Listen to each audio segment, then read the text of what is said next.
Hindi, Thank you. patek talaga, no? Thank you so much. Dapat si Sir John, nagaluhan ako nun eh. John, nagaluhan mo kaya to. Hindi ko na naman Yan. ko ah. Patek lang, Sir John. Patek lang, grabe naman. Ano lang naman yun? Sa Marina lang. Ano Sir lang? John, kasi binigyan mo na siya ng Rimowa, iba naman. So, ano lang yun? Kakapiranggot lang ng ano mo yun eh. Tama. AP. Ano yung AP?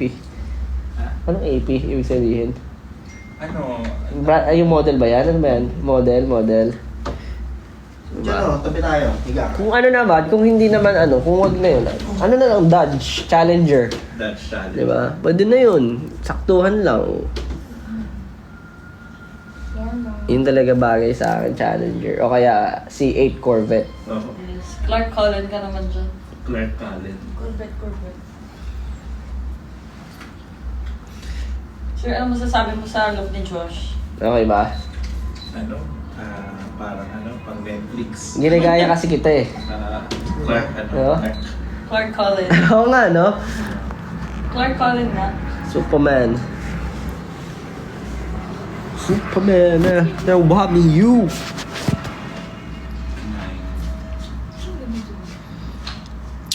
Ano kita?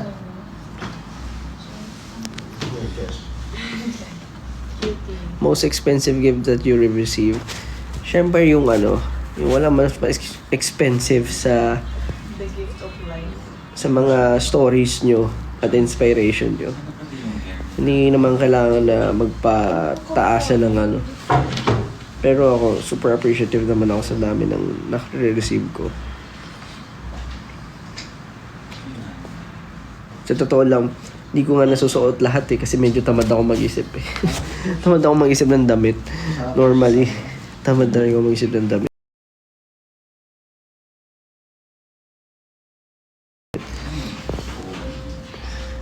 Pabumbog. Last tinanong mo na si ano?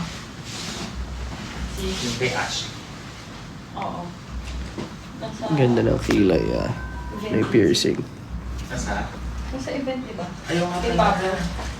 Meron nga pala. Have you ever heard of the football player Josh Cullen? Yeah. Nakita ko nga yan sa news, sa Twitter din. Nakakatawa. Parang matagal ko na yung nakikita na nag-google. Dati, tinry ko i-google yung name ko nung hindi pa kami nagbo-boom. Tapos nakita ko yung football player.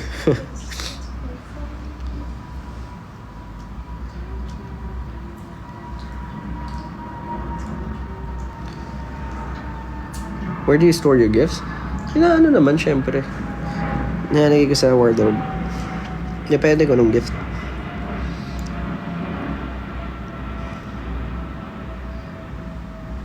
Subutuan pala sila. May mall pala doon. Ang dami nagre-regalo sa akin na hindi nila fineflex. Honestly, hindi nila fineflex yung mga niregalo nila sa akin. And, Oo, TM. alam mo, TM Butuan nakakatuwa last year. kasi ibang klase yung mga ano lang. I'd say ibang klase yung mga BBQs. November. And of course, yung mga low-key, ano lang, yung parang hindi masyadong feeling ko sila yung mga hindi masyadong nagsa-social media pero grabe yung support din. Kaya salamat.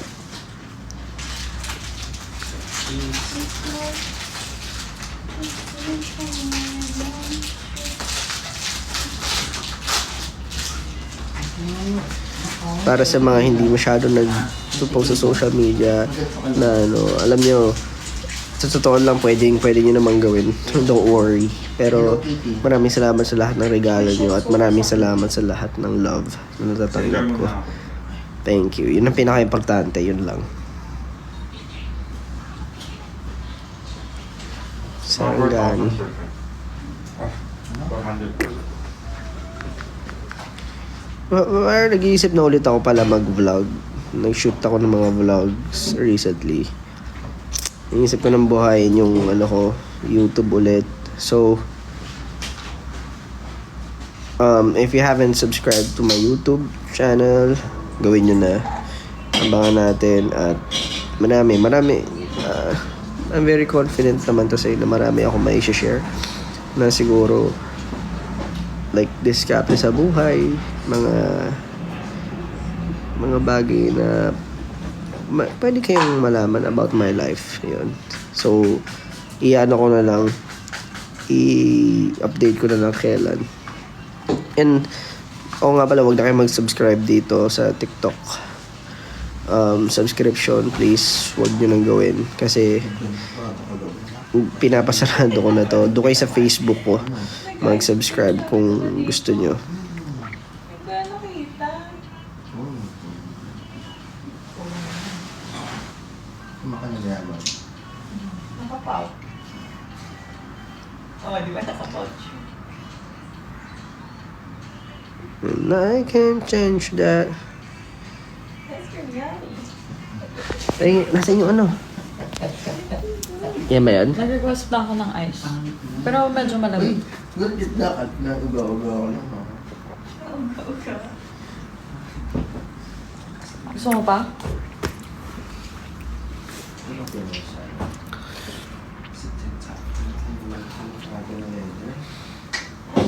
Ito oh, ganito oh. Sa 250. Thanks.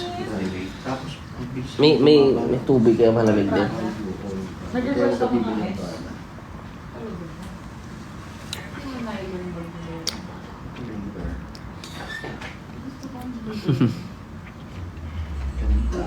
Ano mga pinagkakaabalahan nyo guys? Anong hobbies nyo? Anong age range nyo? Curious ako eh.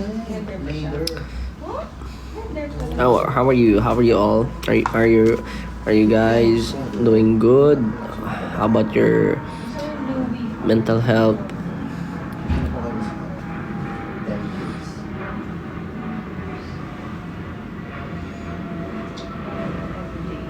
Did you guys listen to the Lost and Found album na? Alam mo, ibang-iba na yung mga trip natin ngayon. Dati, wala akong inisip kundi maging maging successful lang sa career. Pero I realize na mas mataas yung gusto nating ma-achieve ngayon. Thank you so much. So, talagang mas tumitindi. Asa si Sir Obales ulit? Hindi, nandyan lang. Ha? Nandyan lang siya. Love your lights out. Hobby ko magmotor. IT full-time analyst.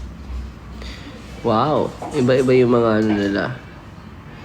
Anong bonding ko with SB outside work? Iba-iba kasi sila ng trip eh. So, iba-iba yung mga bonding namin. Pero most probably, araw-araw din naman kayo magkakasama guys. So, work pa rin talaga during the bonding. Ganun. Medyo bihira na kami mga pagbakasyon. Siguro, tinatanggap na lang din namin. Ang hirap. Pero, that's life. 18. Nag-work since I was 16. Wow, pareho tayo. Grabe. So, sana lahat kayo okay. Iba-iba ang sobrang ano nyo. Sobrang lawak. Iba-iba kayo ng field, iba-iba kayo ng ginagawa sa buhay. Specialty. Pero I hope everyone is doing great.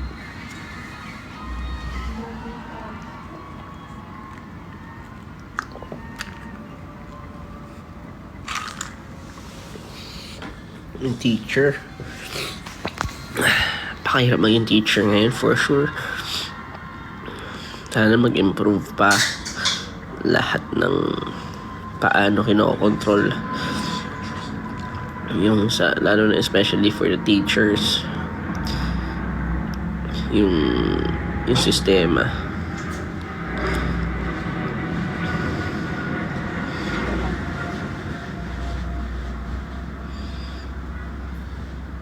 Trainer sa BPO company. Wow. Salute. Isa rin sa pinakamahirap ang BPO. Pakahirap maging call center agent, mag-work BPO industry, lalo na kung American account.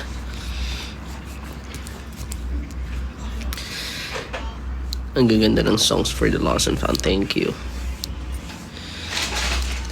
Ako puro ano lang ako ngayon eh. Puro aral sa business, gawa ng music, konting chill, konting stream.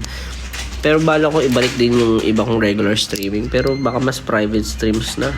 Kasi wala talaga akong oras lagi mag-ayos, mag-on ang camera or what. Pero medyo nakakatamad mag-gaming nga. Pero gusto kong ang ginagawa ko siguro wala hindi lang nagkakaroon ng opportunity to do it kasi nga bombarded ng schedules at ng gawain. Ang ko sa inyo, habang maaga pa, rest lang kayo ng rest, tapos mag-invest kayo sa knowledge. Pag tinatanong nyo ko na yung biggest investment ko, knowledge lang. Hindi naman kailangan ng pera para manood ka lang ngayon sa internet. Yung mga lang, load na lang kailangan ngayon para matuto ka. Ang dami na nagtuturo.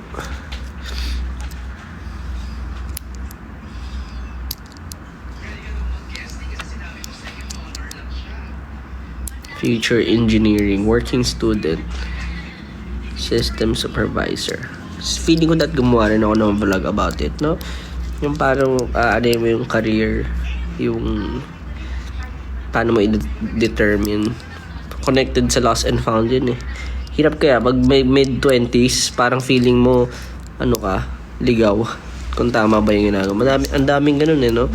Daming parang midlife crisis ba tawag sa ganun? Yung parang quarter life. Pag younger quarter. Pag midlife, mga nasa 50s. Grabe naman yun. Seryoso? 50s ang mid? Quarter life. Ako nga feeling ko nga, na ako patapos na ako sa Quarter life, 25. feeling ko mamamatay na ako in 10 years. Ganun yung pakiramdam ko eh. Ending life crisis. Quarter pa lang yun, yung 20. Quarter pa lang kasi 18 ka pa lang. 80 years old kasi ang yun, normal na tinatagal ng So, quarter life. Pero mahirap kasi kapag naliligaw ka. Pero sa totoo lang, yun yung pinaka-okay nga eh. Yun na-experience mo lahat. Yung naliligaw ka, yung feeling mo hindi mo alam kung bakit mo ginagawa. Pero sa totoo lang, yung matakot mag-fail ng maaga. Kasi pag kasama sa buhay yan. Yung iba swerte lang talaga kasi may mga backer, may mga family support, mayroong ganito, may business na kaagad. Kasi syempre, yun, hindi lang generational pero yung family nila, they plan for their the future of, or parang grabe naman to. Hater naman. May hater, nepo baby ka agad. Pero feeling ko lang naman, yung kasabihan na pag family plan. pag pinanganak kang mahirap, Bawi sa next life. it's okay. Pero pag namatay kang, wala kang doon. Pero pag wala kang kasalanan doon pag pinanganak kang mahirap. Pero pag namatay kang mahirap, kasalanan mo na yun. Hindi naniniwala, Totoo naman yan. Kasi paano pag tinry mo na lahat pero ayaw pa rin talaga ibigay sa'yo ng universe? May mga ganun talaga. So, bawi ka nga lang next life. Paano pag na-reincarnate ka, ipis ka pala? Okay lang. At least wala Ilipad-lipad ka lang ganun. At least wala kang bayarin. At least sila ang bayarin. Pero ipis ka, pinapatay ka lang, At least walang maging ipis. Maraming buhay mong ipis. Ano yung tsura ko pag naging ipis ako? Cute. Naka-pout. Ganon. Naka-glasses na ipis. Ano yung tsura ko pag naging ipis ako, no? Kalahating white, kalahating black. Gusto ko maging kuto. Kuto? Parang yun ang maging kuto. Ba't ba kuto? Random lang. Nakalagay sa aso lang or pusa. Pwede rin na. Garapata pa na. Garapata yun, kuto sa tao. Pero pareho naman, di ba? Anong tawag sa kanila in English? Fleas, lies. Lies. Sinungaling pala sila, no? Lies eh. Gusto ko lang maging kuto. Pero mabait akong puto. Hindi ako sisip-sip na yun. Bulong iyo. Hindi ka mabubuhay nun. Ako, naniniwala ako sa, yung mga philosophy. Na parang, wala namang mabuti at masama talaga. Totoo ba? Ano yan, lahat. May term akong ginagamit yan. Na, it's just. Parang, kasi diba nung mga pinaano pa lang nung tao, kumbaga ninanavigate pa lang ng tao yung buong mundo. Wala namang ano-ano nun eh. Tama at mali eh. Wala namang rules nun eh. Mayroon. Ang nagpapasabi kung ano ang tama at mali, yung conscience. Conscience kahit sabi. Depende. Actually, wala pa siya nun eh. Ginagawa lang nila kung ano yung feeling nilang tama. Sa beliefs nila. Lahat naman ng tama at mali sa beliefs lang, di ba? Pero ngayon, nagkaroon tayo kasi nga, to prevent, cavity. To prevent lang yung mga future na, syempre, mag-rain masyado yung kasamaan o yung greed, yung mga ganon. Pero yun nga, kasama rin syempre sa mga law and religions and yun yung mga nakakatulong para ma-determine mo. Mas masyado akong kung ano iniisip ko lagi. Pero PhD degree. Alam niyo, gusto ko rin mag-aral, mag-business. Business management. Gusto ko rin mag short-term course. Pagkatapos siguro ng mga mabibigat na workload pag medyo nag-lie low ng konti lang. Hindi natin pababayaan syempre ang artistry natin. Pero pagka meron, mag-aaral ako.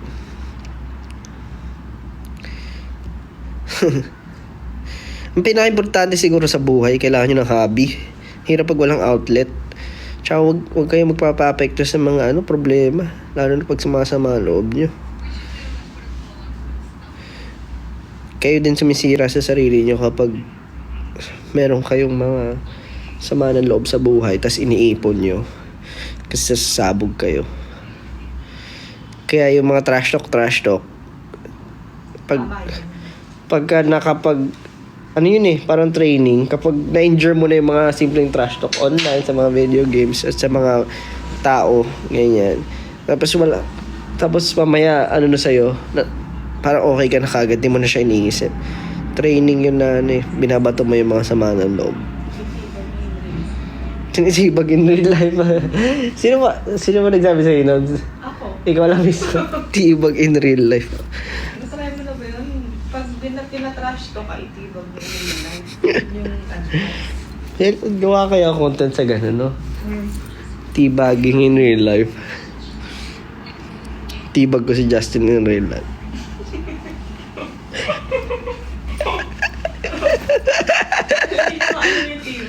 Hindi niya alam? Hindi naman siya naglalang. Alam niya yun. Imposible hindi. Alam niya yun. Gamer din eh.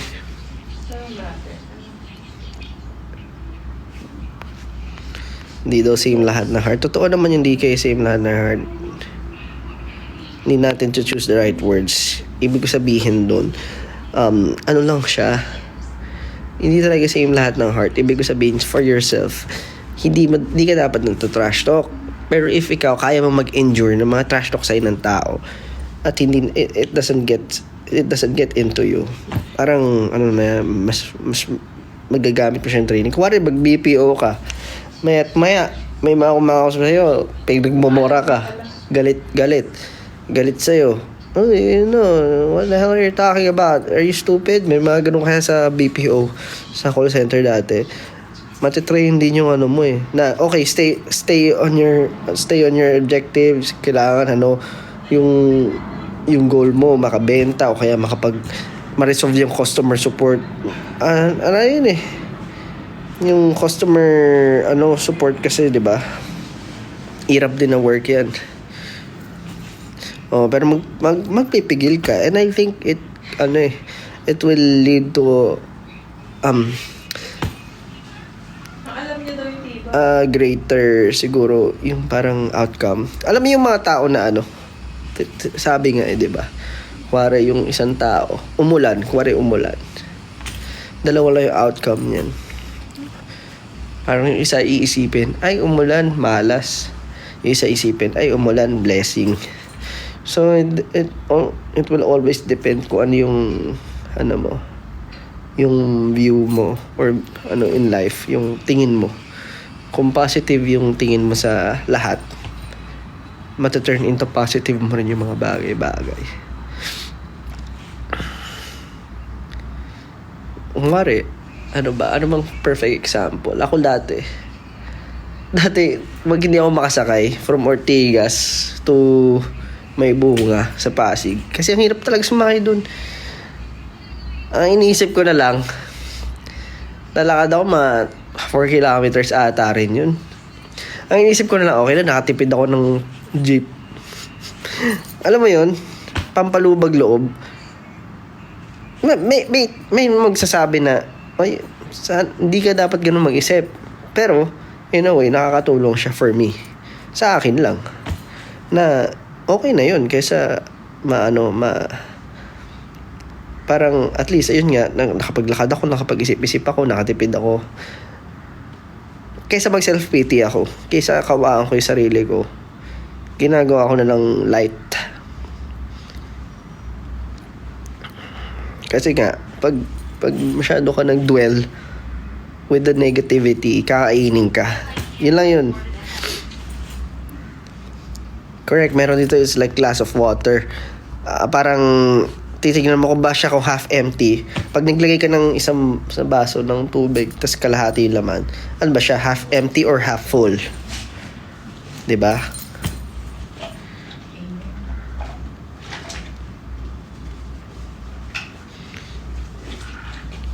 So, ayun. Lagi lang spread positivity. Laging everyday sana positive mindset kayo at everyday. Lalo na yung mga pinagdadaanan nyo. May mga mahirap labanan and abusuin ka ng iba. Pero meron lang merong mga na eliminate.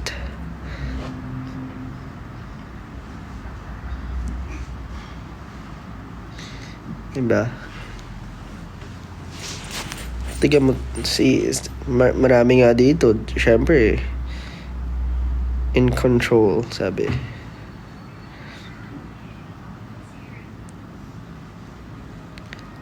Pessimist. Half daw siya pessimist, pero, wala. Half empty po, pessimist ako, pero still rooting for the best result. Okay lang yun. Always. Tsaka babaan nyo lagi expectations nyo sa mga yung lagi kayong dalawang outcome yung expectation nyo lagi. So, pag nag-iisip kayo, lagi nyo maganda titignan, syempre titignan nyo maganda, pero lagi ring i-prepare nyo yung sarili nyo na what if hindi mag-work, meron kayong plan B. Ganon. Kasi as someone na hindi ko rin alam, pero feeling ko rin yun nga sabi ko nga sa 1999, the world wants to fuck me. Medyo ganun talaga. Masanay ka sa disappointment para chill lang kung nangyari man siya.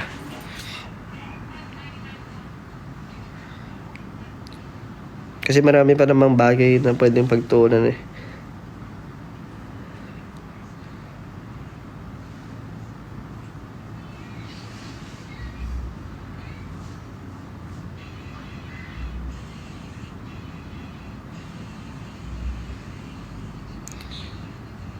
You'll always be in control. Nagiging ako dito Pwede na akong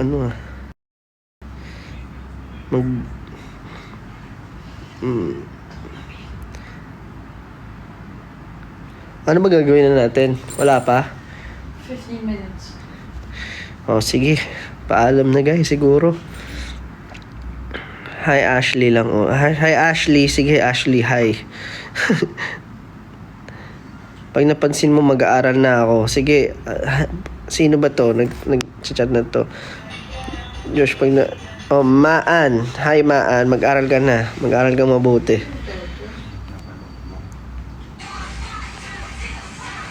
Shoutout ko kay Kuya Mark. Sarap ng tulog. Ay, grabe naman yun. Natutulog. Upang samahan ka sa malungkot na buisit. Kung ano pinagagawa niyo dyan sa kanta na yan. Oo nga, no? May choreo pala siya. Buisit. Choreo siya? Meron ba? Ay, oo, meron yan. May Korean dati. Do it. Do it.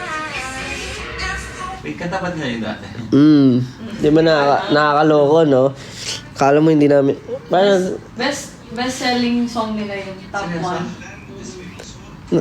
Hindi, ngayon lang yung nagta-top 1 kasi yung mga tao pag trend binibili sa iTunes tsaka kung saan mga walang hiya kayo. Tas tinatag pa ako, sana happy ka kasi top 1 yung wag mo i-connote, mga ganun. What the hell, man? Anong oras na sa atin? Oras ka ba gumising? 7 pala. Mga 6. Gumising ka na maaga. Yung ice cream visuals. Ayusin na pala natin. Oo nga pala guys, baka mag-edit pa tayo. Sige. Thank you so much for your time, everyone. Love y'all. See you sa mga manonood sa Dubai. And see you next week sa Cebu. And of course, Hong Kong. I'll be there. And kung hindi nyo pa napapanood yung mga or hindi nyo pa napapakinggan ng Lost and Found album, pakinggan nyo na. I'll be seeing you. And of course, para sa mga bagong updates, try ko mag-vlog ulit. Inisip ko weekly vlog. Well, marami naman akong ideas kasi hindi ko na natuloy yung mga dati. And for people who wants to know more updates or to get siguro earlier updates kaysa sa mga nasa public posts, pwede kayo pumunta sa Facebook Limbo Hub. So ayun, yung Facebook Hub, doon pwede kayo mag-subscribe and all, laro, whatnot. Ano pa ba? Ha? Oo nga, suggest na mga may pwede i-TikTok. Pwede nyo chat doon sa sa hub na lang. May suggestions doon. Kasi pwede ako mag-TikTok.